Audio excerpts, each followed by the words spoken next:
Known as one of the most famous paintings in the world, The Screen by Edvard Munch is a surreal experience when viewed. Although from our audience survey, around 50% of you are unfamiliar with this mystifying portrait, it's undoubted that The Screen is the second most famous image in art history after Leonardo's Mona Lisa. Moreover, according to Parsons, a version of The Screen created with a uh, with the pastel on cardboard was sold to a private collector for nearly $120 million in 2012 at Sotheby's auction house in New York. The screen has a great influence in our daily life. Even the small emoji in our smartphone was adopted from it. It also had affected on American pop culture such as Simpsons and a 1996 film, Screen. In this sorry.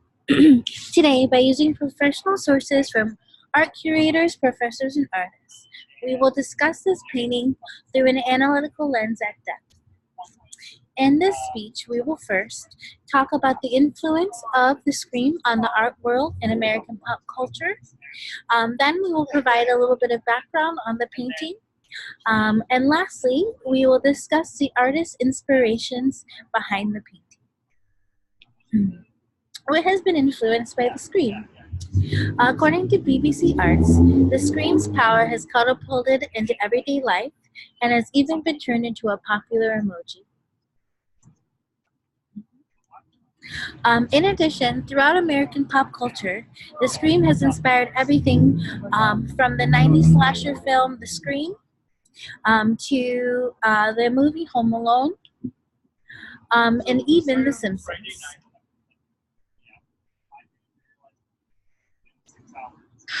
How about this guy?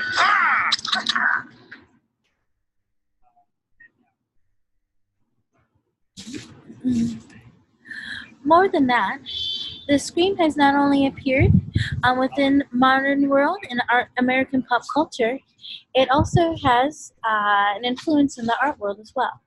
As reported by EdwardMunch.org, a website dedicated to the artist who created the Scream, the Scream's printmaking style, bold composition, and color palette have influenced German expressionists of the early 20th century, such as Erich Henkel, Ernst Ludwig Kirchner, and Egon Schiele.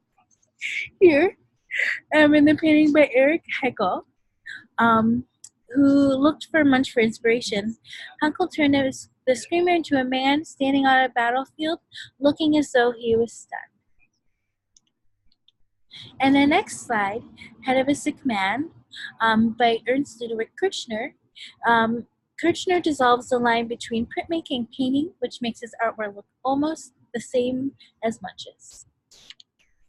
Lastly, in the self-portrait with raised bare shoulder by Egon Schiele, Egon presents himself as a shocked figure with his head swollen to an alien size and a mouth agape in the wailing O, which both embody the anxiety portrayed in Munch's Scream.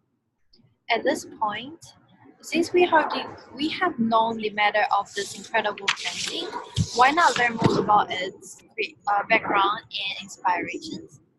First of all, what is the Screen?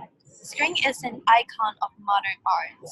It was created by Edvard Munch, who was born in Norway and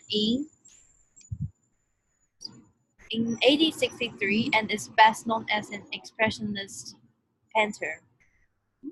According to the Museum of Modern Art, the Screen is known as Edvard Munch's most central work of art, and it is considered to be a powerful expression of the anxiety-ridden existence of modern man. There are a lithographic versions and four non-color version of the Screen. As stated in the research paper by the opposite, the Screen was part of the series of paintings that Munch called The Frieze of Life, a collection portraits life, love, heartbreak, and death. Now that You have the experience of this screen. We would like to tell you more about its mystery of its creations. Historians have many theories about Munch's inspiration for a screen, and three of which we will discuss today. Firstly, research found that Munch experienced periods of depressions and anxiety, and he channeled his mental illness into his creation of art.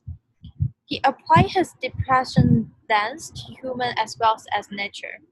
Consequently, art theorists believe that the screen is an example of Munch's personifying, which means attributing human characteristics to nature.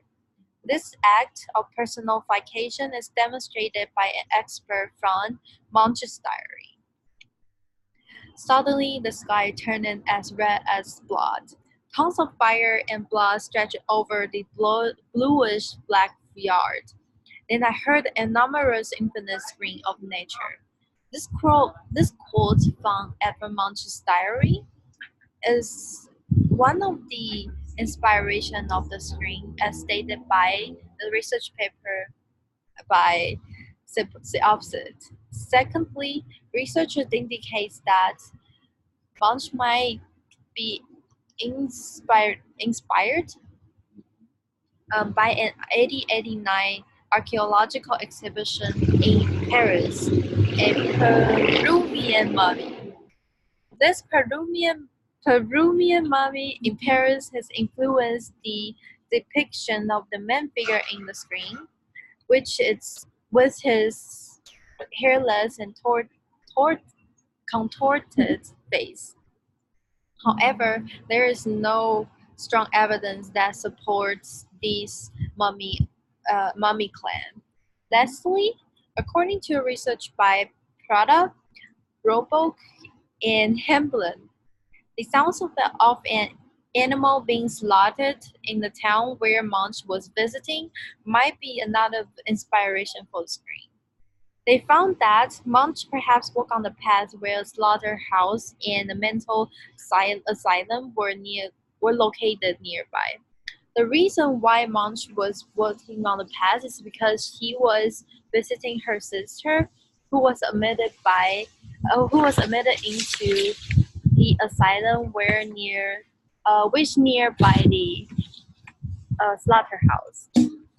According to Slate magazine, a historian who studied the screen reported that the sound of an animal being slaughtered and the yelling of incense were horrible to hear. So as you can see, these are all possible inspirations for the screen. As we can see, these shocking and mysterious sources of inspiration contribute to the popularity of the screen even today.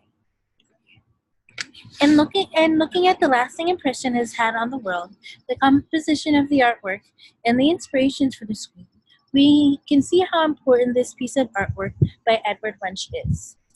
Knowing what you know now, we hope that you may start to see the influence of this work more often than you did before, or at least when you have a bad day, you can recall this painting.